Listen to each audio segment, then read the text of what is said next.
magacaygu waa Faadimo Faarax waxaan ka mid ahay ololaha nabadda haddaanahay qurbo joogta Soomaaliyeed waxaan diraynaa baaq nabadeed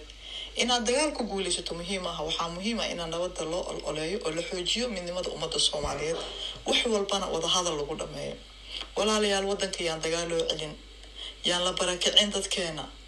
yaanaan ku noqon meesha aanan ka nimid qof walba oo Soomaaliya waxaa mas'uul ka saaran inuu ka shaqeeyo nabadda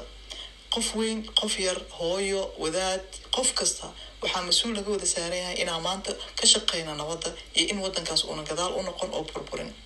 allah wadanka noo hagaajiyo hanoo dejiyo aamin